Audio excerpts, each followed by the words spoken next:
and welcome to the Rangers News YouTube channel. My name is Cameron Willis, and once again I'm joined by James Black and Jordan Carlisle. We're just going to have a look at the last kind of week or so in the world of Rangers, but before we get started, if you haven't subscribed to the channel yet, please do so now. We're nearly at 5,000. It'll be a big kind of milestone for us, so yeah, help us, contribute, get involved, comment in the comment section, and we'll just get kind of stuck right in. I think the biggest talking point, boys, has probably been the ROOFE ban disciplinary process. Started from Alfredo Morelos, then went through like Scott Brown and Albion Ajeti, and the whole thing's just been an absolute riot. I think at the time of recording, obviously the ROOFE kind of appeal thing hasn't came through, but I think now that the dust has settled on what was quite a kind of furious week in terms of kind of Scottish football commentary, I just wanted to get you guys' thoughts on the entire debacle and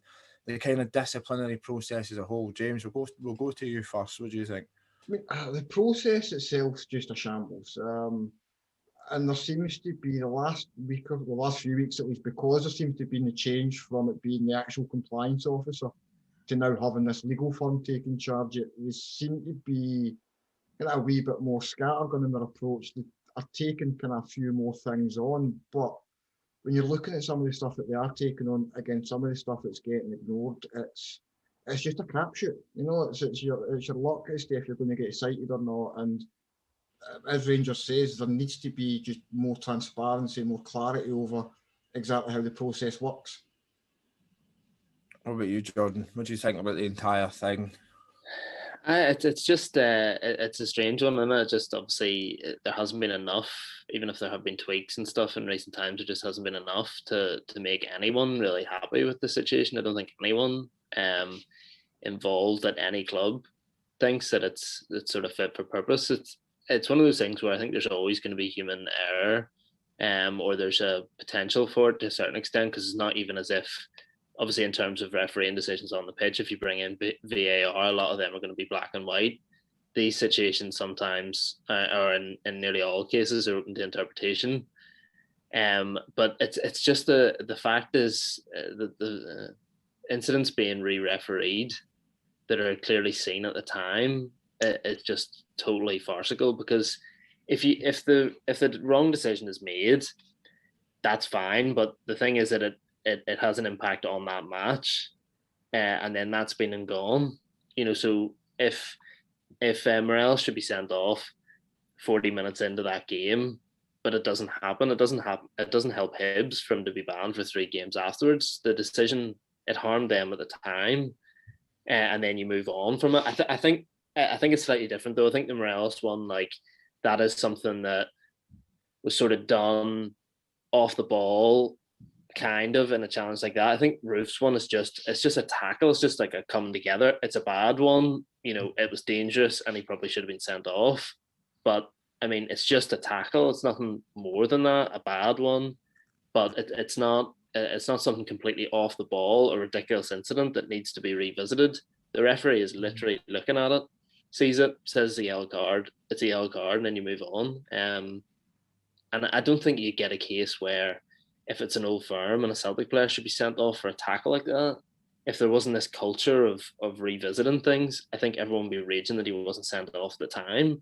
But you wouldn't be like, oh yeah, I think you should get a 3-match ban now and miss games against St Mirren and St Johnstone, because no one cares after the fact. So I think there needs to be something done that way, that referees just need to be, the thing is, the referees need to get better, but what they decide at the time shouldn't be then revisited for weeks on end afterwards. You used an interesting word there, culture. I think what you've seen in the kind of last 2 weeks or whatever, ever since that Morelos incident, I do agree with you. It was off the ball. It's a little bit different from like your average challenge, and maybe the things about re-refereeing matches. But now every single time there's an incident, you'll see it on Twitter, you'll see it popping up everywhere, and then the SFA seemingly being put under pressure to react to incidents, which I don't even think warranted. I think there was one with the Celtic boy Kenny. There was one with the Celtic boy Kenny at the weekend, and I think everybody started moaning about that. I think there was one with Odds Edward before. There was Curtis Main. I just think that the obvious point is consistency, but the process itself doesn't exactly lend itself to making proper decisions, because I think that if there's going to be any incident revisited, it has to be serious. I think that's why it was probably agreed upon in the first place. And I think that when it gets down to these wee kind of nominal incidents, which might be a yellow, might be a red on any other day, I think that we're kind of losing kind of track with the actual point and purpose of the thing in the first place. But what do you think the solution is? Do you think the solution is to continue down this disciplinary process, the retrospective thing, or do you think that we should be investing more in referees and VAR and stuff like that, James? It's a bit of both. I mean, see, in terms of the actual process in regards of going back and looking at serious incidents. So, I mean, if looking at the 3 that Rangers have been cited for this season, the Morelos one against Dundee United, I can completely get why it was looked at again, because there's the kind of the flick of the arm, and it becomes violent conduct. The Porteous one I'm less on, because it's a challenge where he's been late, it's been naughty, but the ref's seen it and the ref's dealt with it or not. And the same again with the ROOFE one, the ref at the time's dealt with, so it shouldn't be going back and looked at. Things like, if the referee misses a punch, a forearm, a headbutt, whatever, great, go back and re-referee those things. But when you're doing stuff like going back and refereeing a challenge, like the ROOFE one in particular, that the referee's dealt with, he's issued a card, it just becomes really muddy waters. And there's no recourse for the referees. I mean, how many times have you seen referees that are apparently not seeing issues in games, that are getting cited? What happens to Kevin Clancy or Bobby Madden or David Munro, who are not getting these massive decisions right? There's no seeming action taken against them. There's no performance work done to make them better. And getting our referees improved is a huge, huge problem. And it's to be fair, it's not just the top games either. I mean, Jordan's at games most weekends like I am, and there's God knows how many baffling decisions you'll see. I remember one last season, it was Gary Miller at Falkirk bumped into the referee and was sent off for violent conduct, and it got lifted in appeal. And so I mean, there's decisions in games every weekend that leave you scratching your head. So there's a real problem with the quality. You mentioned VAR. VAR would be great, but the problem with VAR is you've got the same incompetent referees doing VAR, so it's just something else that would make a complete arse of. But I mean, I think they're not going to get everything right. You know what I mean? You have to accept that. I just think that it's never going to be perfect. And for me, it seems more political than what it does footballing, or this kind of re-refereeing of matches and like the media coverage and that. It just seems less to be about football and more to be about the kind of maybe a wider culture in Scotland where battles need to be won in the boardroom rather than the football pitch. And I think it's maybe just needs an entire rejigging and an entire modernisation, and not just in the way that the SFA is run, but the way that the SPFL clubs work together for like the kind of common weal and this kind of constant fighting between supporters and these kind of like defiant decisions from clubs and the arguments and stuff. I think that it's all connected. I think there's maybe like a pyramid of it, and one of the blocks of it is this ridiculous disciplinary process. I mean, I don't know if this is the same anywhere else. Do you? I've got no idea if there's a similar... have variations of it in different countries, but like, can you give me an example? Well, I mean, they do it in England. They do go back in England and they will look at certain things. They're just not as precious about it. That's our big problem, is we seem to let the tail wag the dog, and rather than going at like really serious offences, so like as I mentioned, like a referee misses somebody getting punched or a headbutt, we're going back and looking at 50-50s again. And like it's the same problem, similar to the problem that England has with VAR. So if you look at how other countries do VAR, England's gone completely over the score, and they're measuring armpits and tiny half inches and stuff for offsides, and they've gone completely off in the deep end. And we've done the same with the retrospective stuff. And this is, I think fans have a part to play in it too, because I think if you go and you watch after any game on social media, how many times do you see clubs going, "Oh, this should be a red card, this needs to be called up with the compliance officer, why is that not been done?" And we're guilty as much as anybody else, kind of being just really precious and really desperate for things to be done when it really doesn't need to be. they need to go back and look at every tiny bit of games and every tiny little detail of it. It's ruining the game. I think that, like, if you, as James said about armpits there, I think that's literally the last thing that Scottish football needs. Like, can you imagine that? Like, the debate that would cause. Last minute. Oh Right, man, can you imagine the outrage it would cause if you got a last-minute VAR penalty or a red card decision in an Old Firm game? I mean, if it is actually a penalty and a red card, then sound. You know, I think with the England thing, I think it's too close, right? And a lot of the time they're calling it when it's too close, etc. But the technology is obviously adjudging it to be offside. So technically, whilst it might be like visually on still images look hangy, look on or look contentious, the technology is judging it to be offside. So technically, it's offside. So I get that, but it's technically offside. So. But you would need to have that consistency. If you're going to measure, say, offsides down to the finest millimetres, then you need to be as particular and precise and enforce every rule. You know, you can't have that hyper focus on one of them and go, well, that one's a bit of a grey area. We'll just let it slide. You know, that's kind of where the issue comes. Because goals change games. So if you're talking about flashpoints, you're talking about tackles, etc. I think that there is more natural conjecture in there. Whereas a goal is a notch or in the back of the net, and it'll change the game. So I think that when you're talking about genuine like goal decisions around goals, I think they're probably the most important. And I think everything else maybe doesn't deserve the same level of scrutiny. But how does it be afforded though? You know what I mean? I just think the amount of surely sacrifice that you need in like all other areas to bring it in.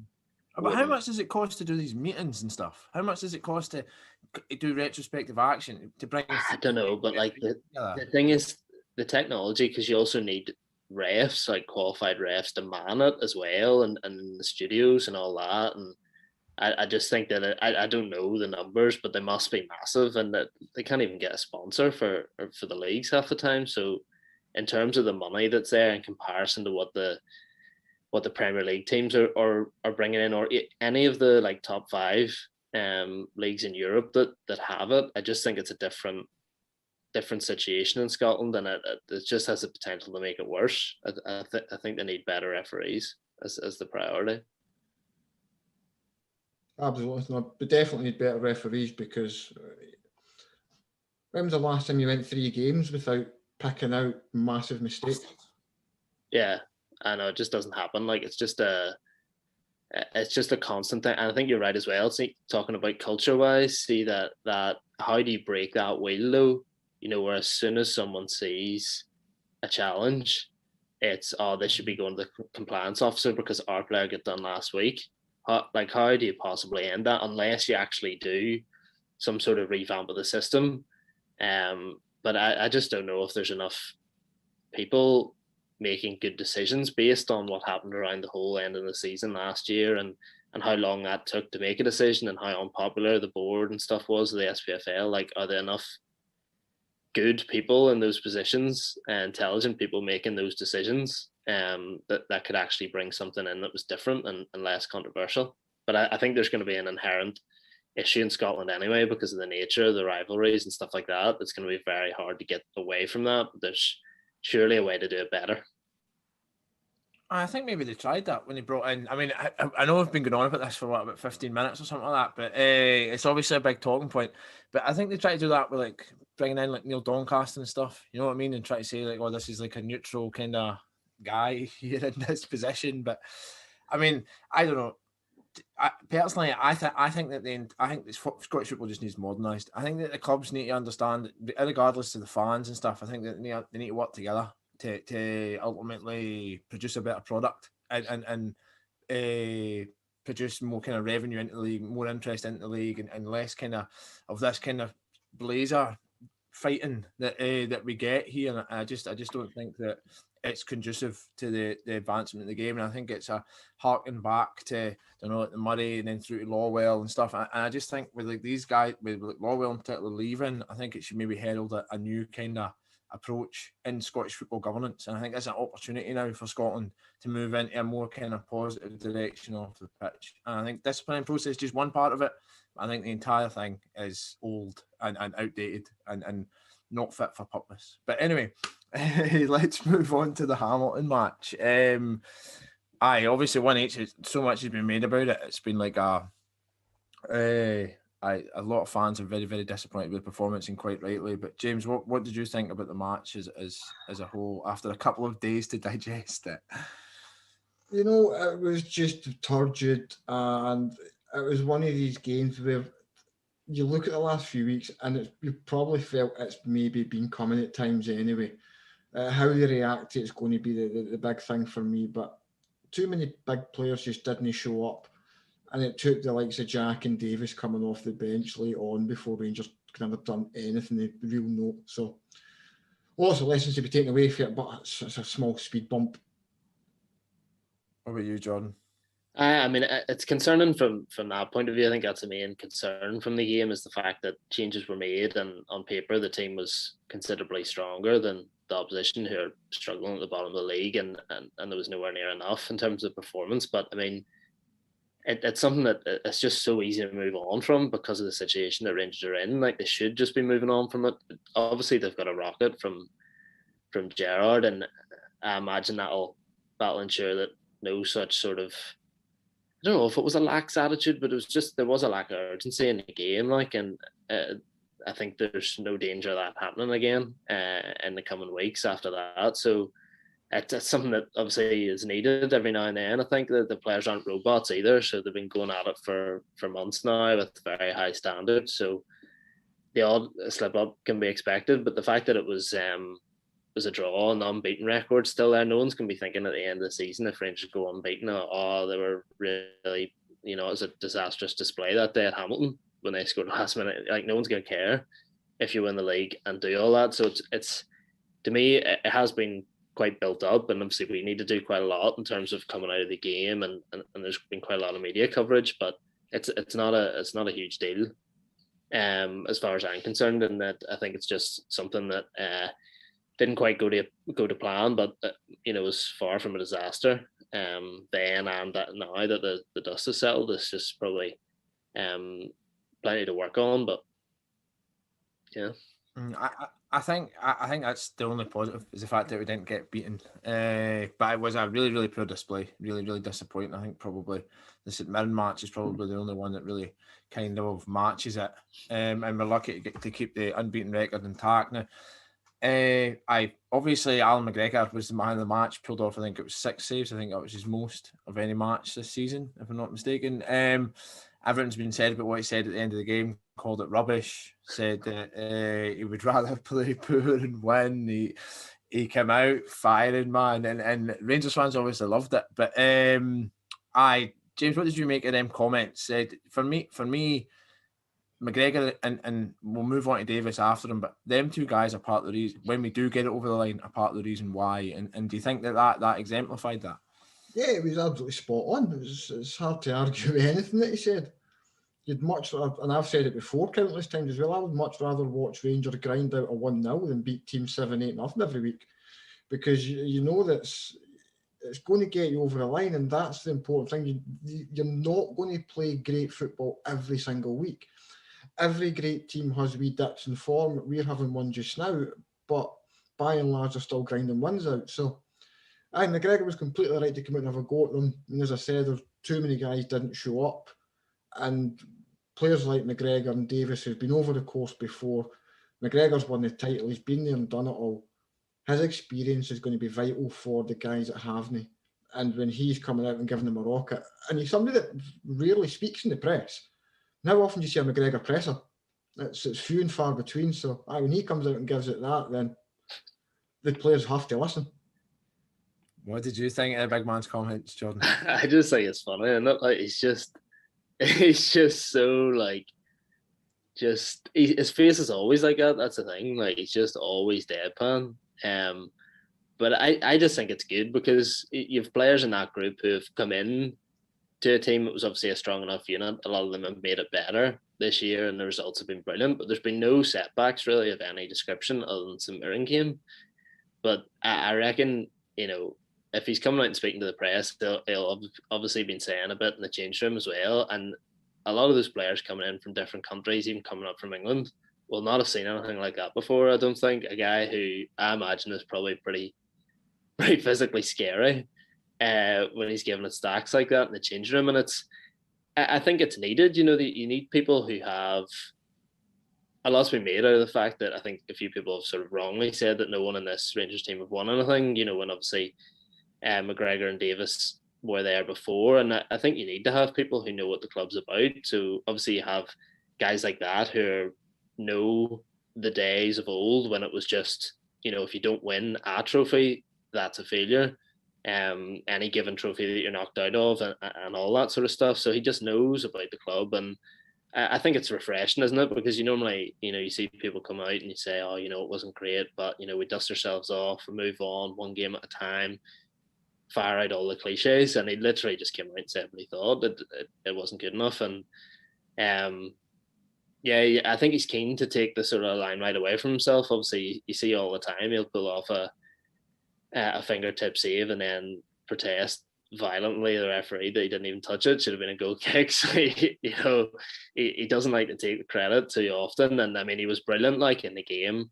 There was no like one standout, maybe unbelievable stop. They were all just very good. And his standards are brilliant, aren't they? So it could have been a lot worse. That's the thing. If he wasn't there, it could have actually been the end of the unbeaten run, and that would have been a bad place for that to happen. Against the team bottom of the league. But yeah, no, he was brilliant in the game.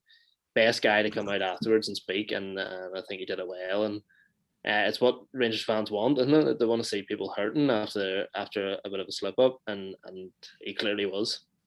Do you know one of the most interesting things about it is McGregor's going to know as much as the rest is that ultimately that result's not going to be any real issue in the title race. Yeah. But he still came in and gave it both barrels because he's one of two guys in that dressing room that's won a title at Rangers. He knows that it's a small issue, it's not a big thing, but he still come in. It's going to serve to a warning to the guys that haven't been over the course before that they might think that the job's done, and all right, it probably is, but you still need to have that same standard week in, week out, even when it's. I think it was 1 to 1,000 on Rangers are not to win the title. So it's that driving winners mentality that's going to push guys. Like, what's Joe Aribo won in his career? What's Jack won in his career? What's Goldson? They've never had that campaign where every single game is a must-win game. And 20 points clear, 21 points clear, 23 points clear. McGregor's driving that home. Be going tonto after a 1-1 draw when the title's virtually secured anyway.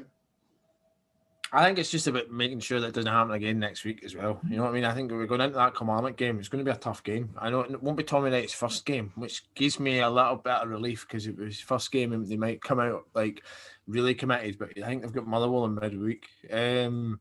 So having it's not going to be an easy game. And Kilmarnock, that basically is the bones of the same Kilmarnock team that we struggled against.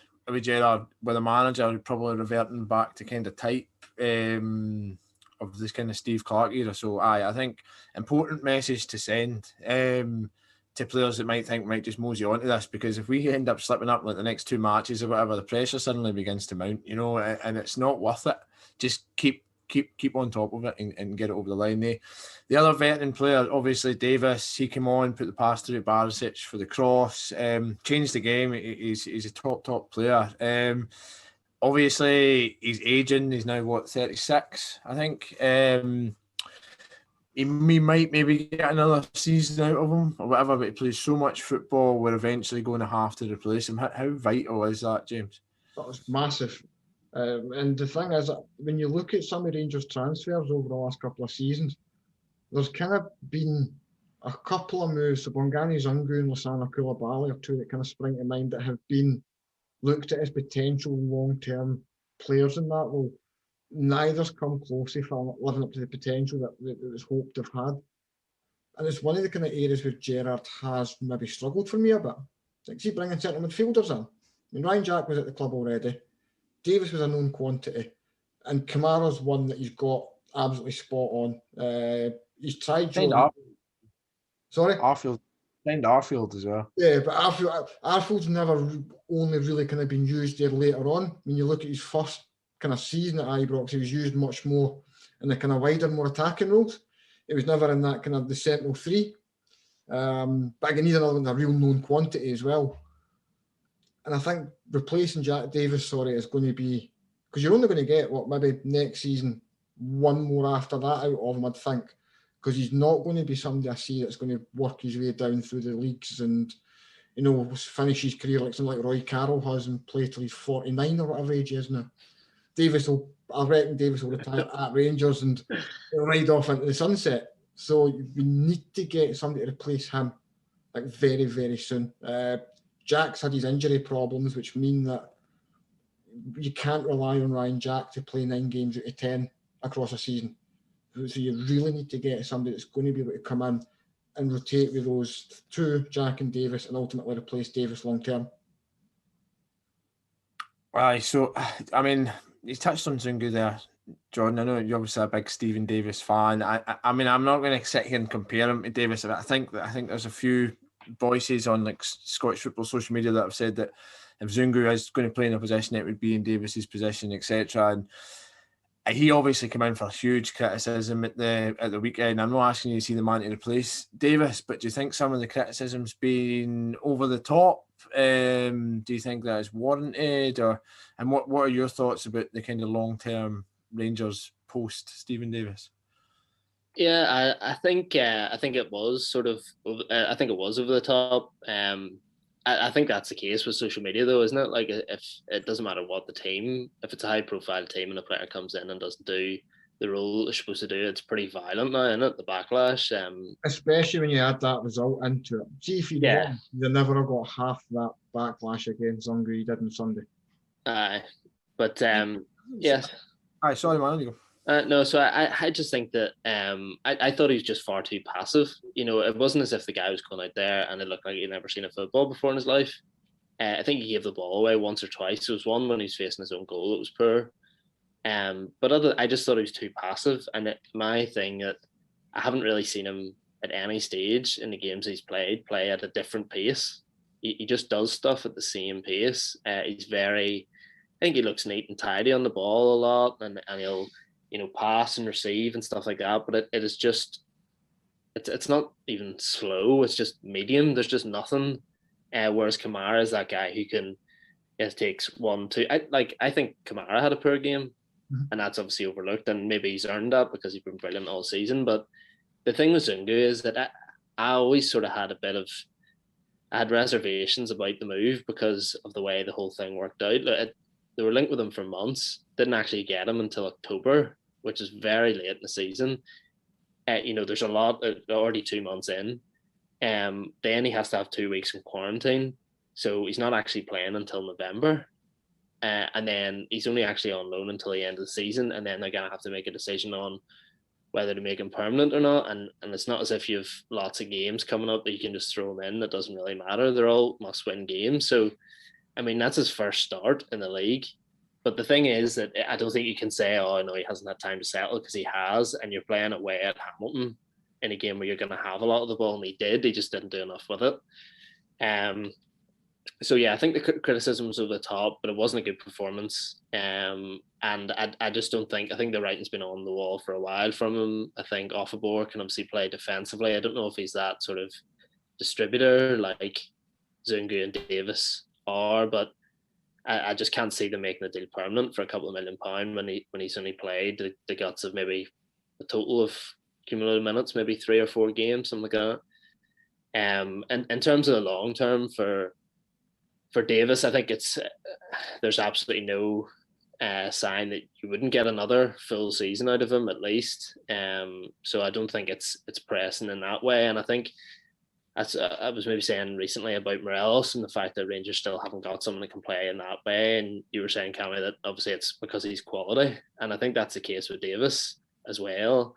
You're not going to have a guy, like, they just don't grow on trees, guys who can work defensively but also have a brilliant range of passing and are intelligent and have experience to pick up the right positions and that sort of stuff. So he really is a top quality player. So it's going to be hard. So maybe the good thing is that they had Koulibaly. He was perhaps a little bit different, but they've brought Zungu and it hasn't worked. But there's no obligation, as far as I understand. It's an option to buy him, so you just don't do that. And then you look in the summer, you probably have next January as well, maybe the summer after that. But once he eventually goes, it'll be a real hole to fill. He can't play every week between now and the end of the season, but he's shown that he can play consistently over a long period. He doesn't need major rests, and I actually think that when he does take a rest, it normally takes him a while to get back up to speed again. So you're best sort of sticking with him in the main.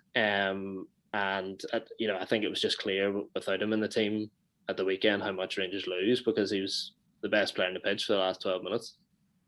He's so influential. I think we've seen that multiple times this season. It's mad. You see him in like the 90th minute. This guy's 36, chasing down balls. I've said that a few times. And like in the opposition half, he's so committed. He conserves his energy, uses it at the right time. Just such an experienced, influential player for Rangers. And I think with the Zungu thing, I thought that some of it verged from the genuine criticisms about the guy's performance, which you've outlaid there, and it's a little bit more personal and a wee bit more aggressive. I think fans as a general, any football club, I think that they use football as escapism, and I think sometimes that's part of it. When a player doesn't play well, it's part of like the kind of theatre of it.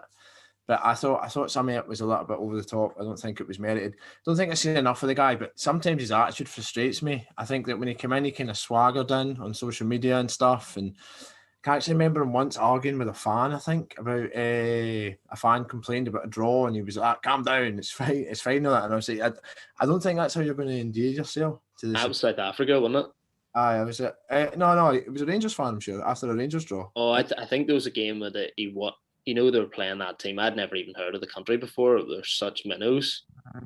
Sao Tome and Principe, I think it was. We island. Yeah, they only just beat them or something like that, and there's people giving it stacks, and I think he was on Twitter to them being like, nah. And I think it's clear though, you can see it, you can just see it.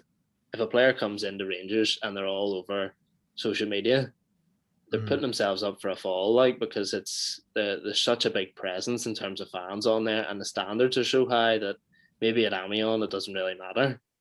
And you can sort of come and go as you please, and people won't get that much abuse, but you will get abuse if you're too out there, you're too confident in your own abilities, and then you don't deliver or you don't live up to your own hype, then you're really making a rod for your own back. So I'm actually surprised that the club don't sort of say when you're signing, look here, this is maybe it has been told, but look, there's there are certain standards here, and maybe as part of that, you should stay off Instagram and stuff like that, or not get too high with the highs, because then the lows will be worse.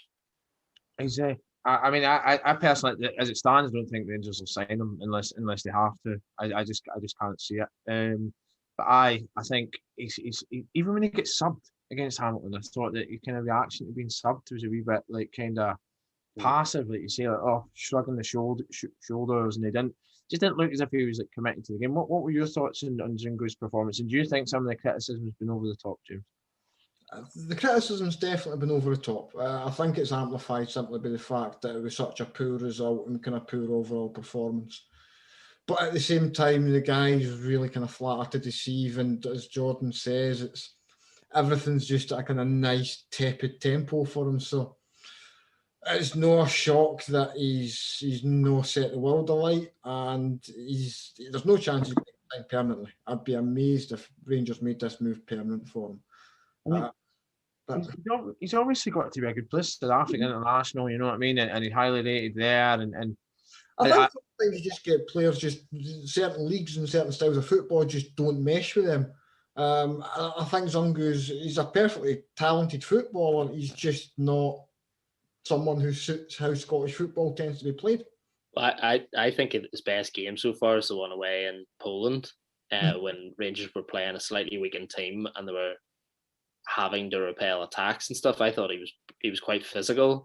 He got stuck in there and did well. And I think the problem is at the minute, if when Rangers have a lot of the ball, I don't think he played at Amiens, then he's played in South Africa. He maybe played somewhere else in Europe before that, but not for played in Portugal. Aye, but not for like a top team.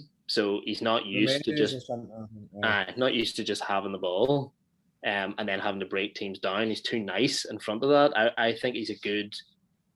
To me, in the Lech Poznan game, he looked good at breaking the play up, being a little bit of aggressive, and then just giving it to someone else to create. Whereas the opposite of that is Davis thrives in that, the space and the freedom to give balls, whether it's on the deck, over the top, and uses range and stuff, whereas he seems slightly more limited in that terms, and maybe just less willing to do stuff like that. But I think he would be a better player, and has clearly impressed before in weaker teams.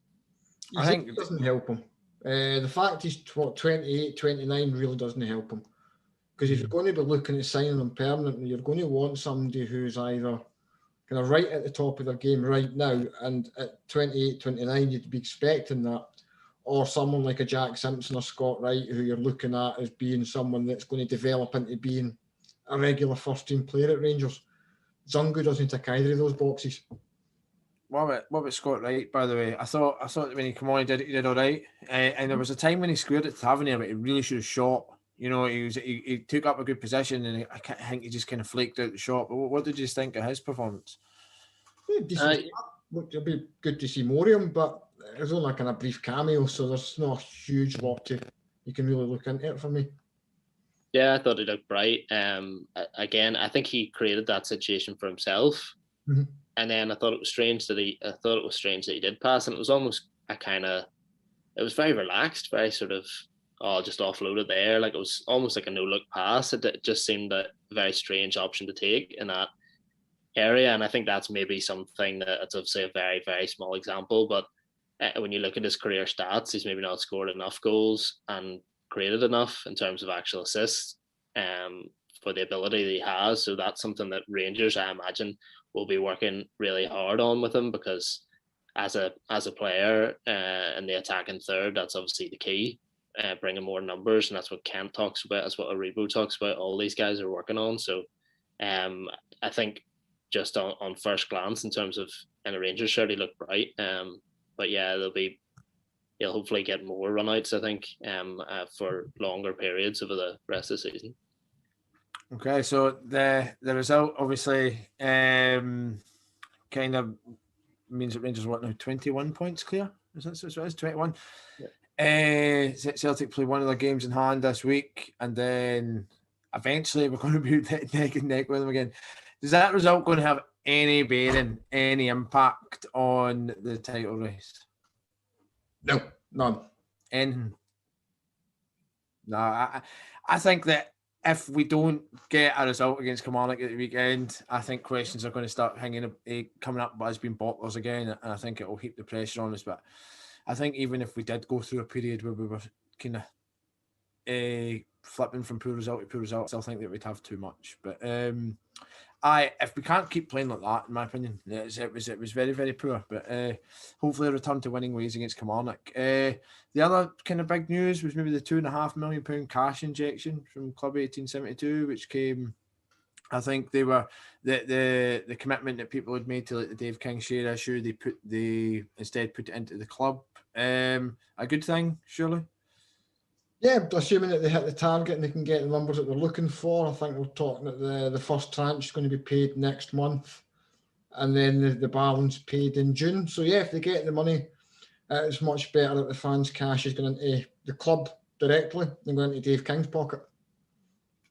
Yeah, there's obviously been a big push for it, hasn't there, in the last couple of months, in terms of the fact that Dave King came out and publicly said that, look, he had trust in the organisation and stuff to take things forward. And I think in times like this as well, it's something where Rangers have an advantage over a lot of other clubs. So obviously the wage bill's a lot higher, but there's a lot more in terms of merchandise. And if you can raise a couple of £1 million to go directly into the club, then it can only be a good thing, because it's one of those things as well, isn't it, where things are going well and it's crest of a wave a little bit on the pitch, and there's a new deal and all that, a new Castor deal, and money's coming in from different sources, and it's just adding to that, isn't it? And the commercial stuff and the sponsorship, and it's the case of Rangers trying to build something where they're on level terms with Celtic, go beyond that and actually make use of it in a way that Celtic haven't done in recent years and having that plan. So if you can get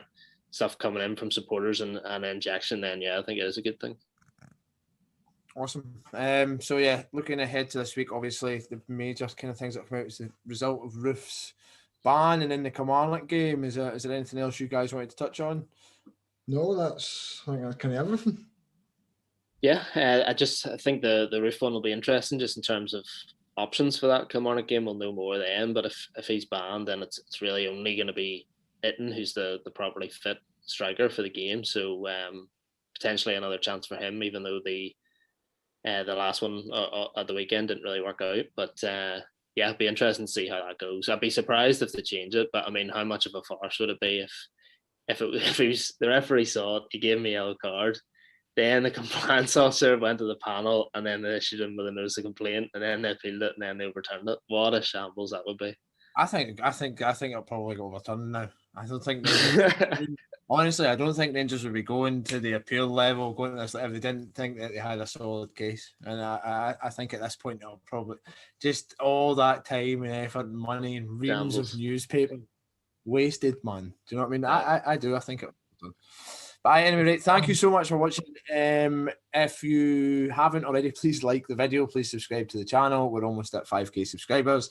If you want to keep up to date with all the kind of news, views and opinions coming out of Rangers, this is a place to be. And yes, we shall see you later on in the week.